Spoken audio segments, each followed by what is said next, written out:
I mean, nah, it was just shit that was replaying in my head, like life situation, times being shot at, running the hood, not having nothing to eat,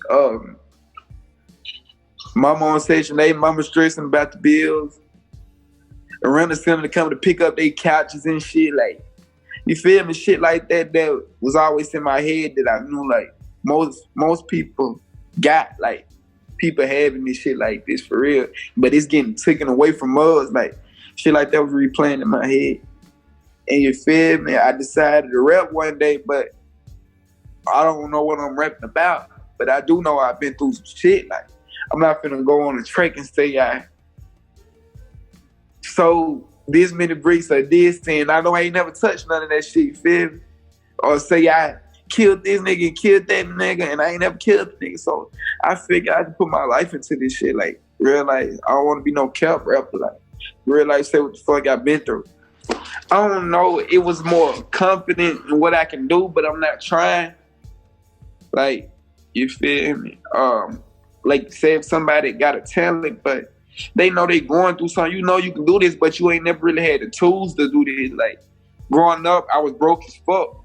I knew music was in me, but I didn't have the money to pay for videos or pay for studio time, you feel me? So you just deal with that shit. But I know I can get myself out this situation. Like, I know I always been a hustler. I always know how to feel me do something. So I know I can get myself out of this situation. It just, I didn't have the tools.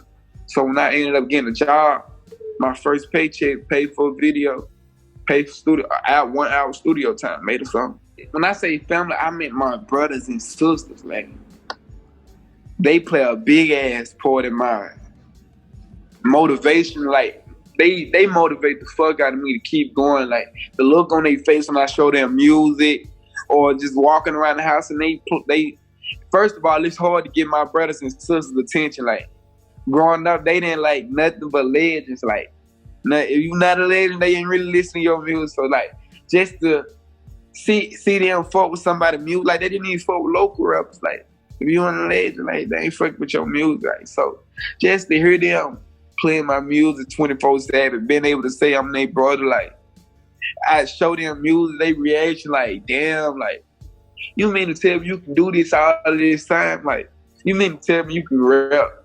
You can think about all this shit all this fucking time we've been struggling. And, like, you just not doing the type shit. Like, that reaction is priceless. Like, I love that reaction. Like, so when I'm in the studio, that's what I'm thinking about. Like, what they gonna say when they hear this. I mean, I came in the game harmonizing because I feel like who don't like harmonizing? Like, the streets nigga in the world would like harmonizing, singing. Like, the streetest nigga in the world would like that, but only difference is they only hear it from. They don't want to hear no love shit. They want to hear street shit. So I figured if I can tell the street and the hood shit that I done did or seen, been through, and like harmonize it, why wouldn't it catch their attention? And then it'll catch the people who sing attention. Like, you feel me? To catch everybody's attention.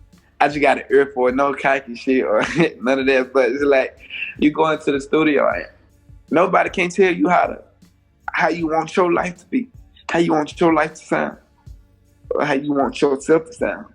So I just go in there and play the beat, and the hardest thing I do is tell them to get the sound right, auto-tune. Okay? That's it. If I'm using auto-tune or just sound right. But as far as how I want this song to come out, I don't really get into it.